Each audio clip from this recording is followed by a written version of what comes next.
From Zaham to Shifa, the voices inside, panic speaks and love responds. Warning: today's episode discusses panic attacks, past trauma, and intense internal dialogue. Please listen with care and seek help if needed. Assalamu alaikum, beautiful souls. Welcome to From Zaham to Shifa, our sacred space where we hold the rawest truths alongside the deepest healing, where vulnerability becomes a bridge to understanding, and where no struggle is too heavy to be witnessed without love. I am your sister on this journey, and today I want to share the story of someone very close to me, someone who gave me permission to share her experience because she believes, as I do, that our struggles become sacred when they help others feel less alone. This episode is about the internal parliament of voices that live within us: the critic, the protector, the healer. It's about panic attacks, yes, but it's also about the miraculous way Allah sends us comfort even in our darkest internal storms. My friend's name is Amara, and this is her story. A story that might sound familiar to many of us who carry old wounds and are learning to heal. Understanding our internal landscape. In Islamic society, we understand that the human soul is complex. We have the nafs, the ego that can lead us astray. We have the qalb, the heart that seeks the truth. We have the ruh, the spirit that connects us to Allah. And sometimes these different aspects of ourselves speak in different voices. The Quran tells us in Surah Yusuf, "And I do not acquit myself. Indeed, the soul is a persistent enjoiner of evil, except those that my Lord has given mercy." We are not meant to be at war with ourselves, but we are meant to recognize which voices serve our healing and which ones keep us trapped in old wounds.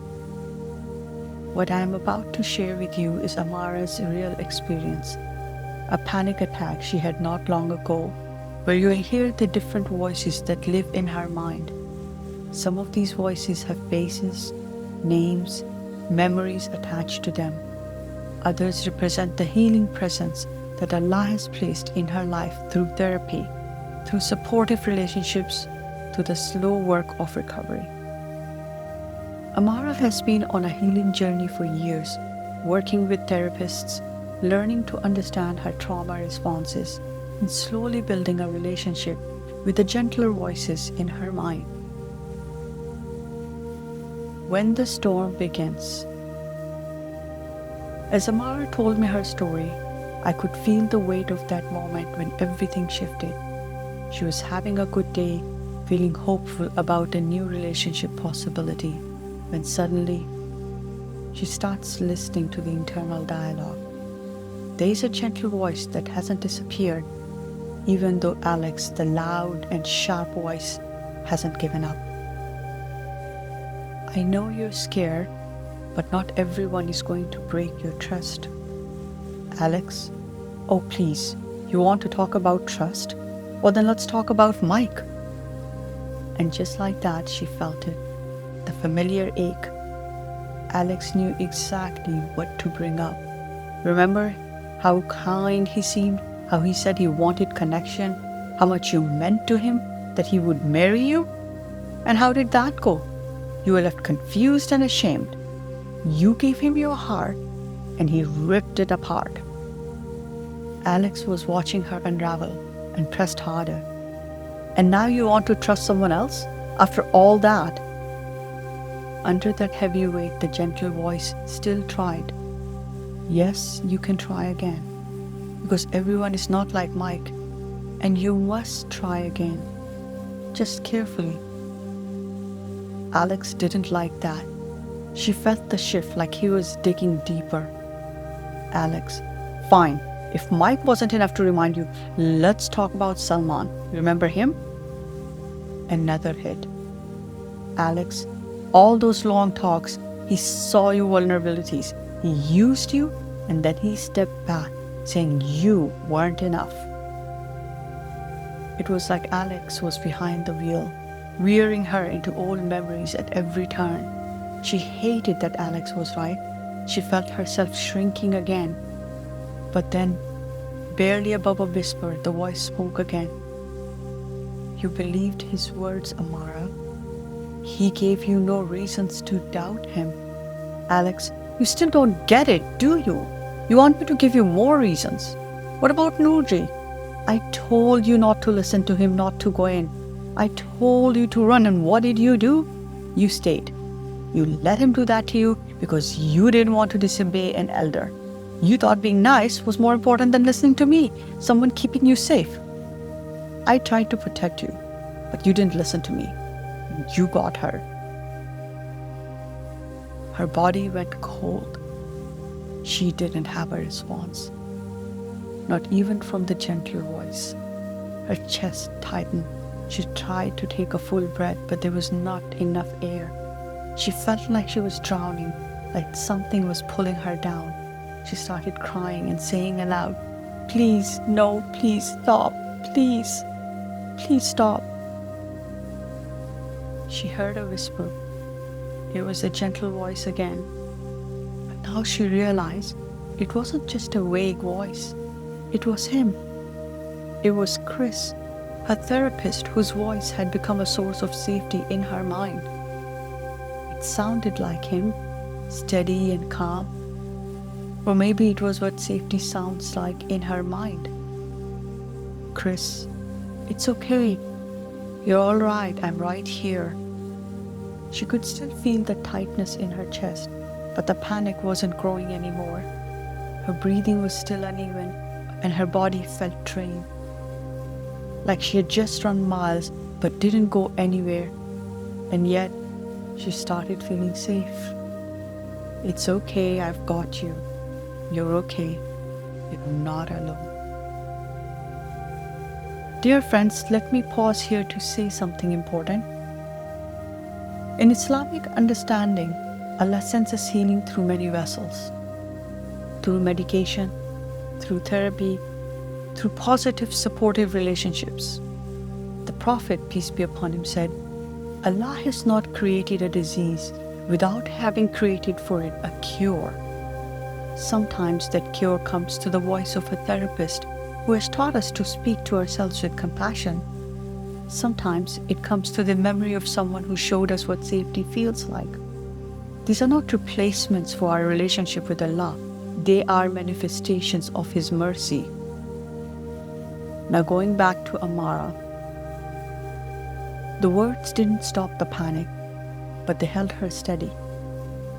She felt him sitting next to her, grounded, solid. Eventually the trembling settled.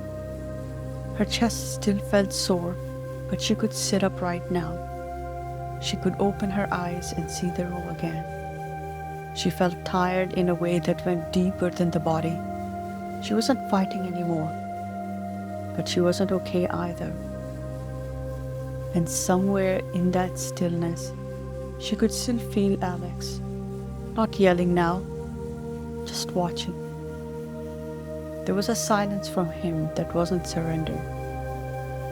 It was a pause, as if he was saying, "Fine, take your moment. I'll be back when you're done with your little break." He wasn't cruel this time, he was more resigned. Maybe he knew that he couldn't help her if she fell apart.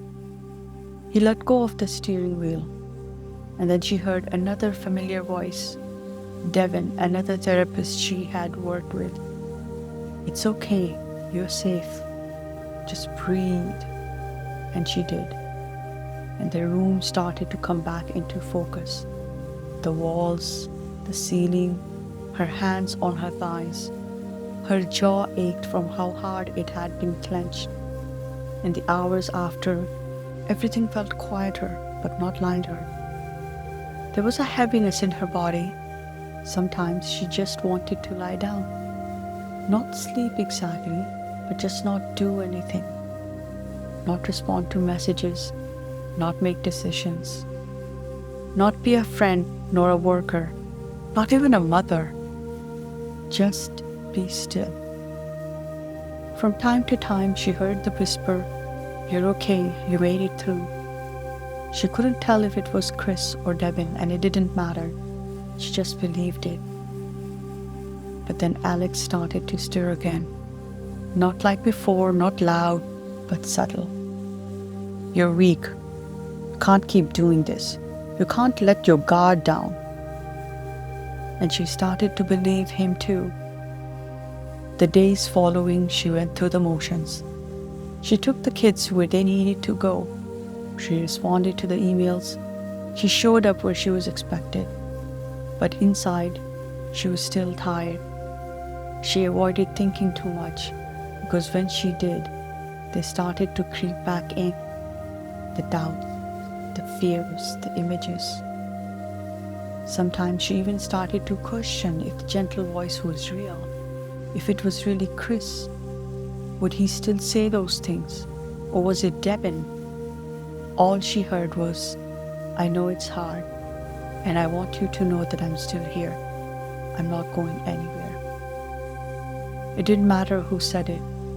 All she knew was that it got her through. And Alex, he never disappeared. He waited. He took notes. He stored new evidence. And Chris, he didn't try to stop Alex from returning. He just made sure Amara wasn't alone when he returned. That's what helped her begin again. Not because she had figured it all out, but because she was held even in the unraveling. Finding meaning in the struggle. Dear friends, why am I sharing Amara's story with you? Because I want you to know that panic attacks, trauma responses, internal battles, these are not signs of weak faith. They are signs of a nervous system that has been trying to protect us, sometimes in ways that no longer serve us.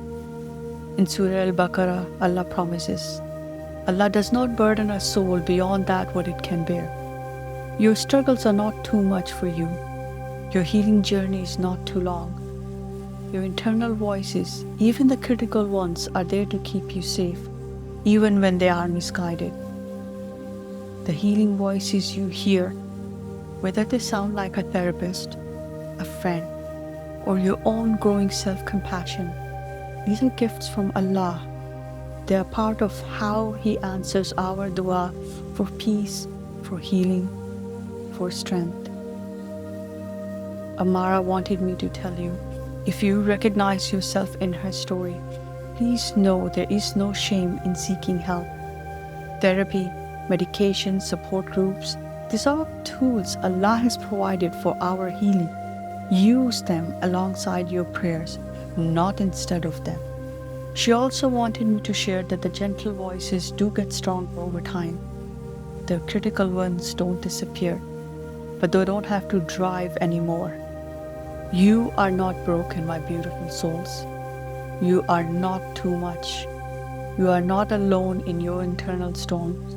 You are a soul in the process of healing, and that healing is sacred work. May Allah continue to send you healing voices when the critical ones get too loud. May He surround you with people who remind you of your worth when you forget it yourself. And may He give you the patience with your own journey, knowing that every step forward, even the small ones, even the shaky ones, are seen and blessed by Him. This is From Zakham to Shifa. Until we meet again, be gentle with all the voices inside you. They're all trying to help you survive, but listen closest to the ones that help you thrive. Barakallahu fi and Assalamu alaikum.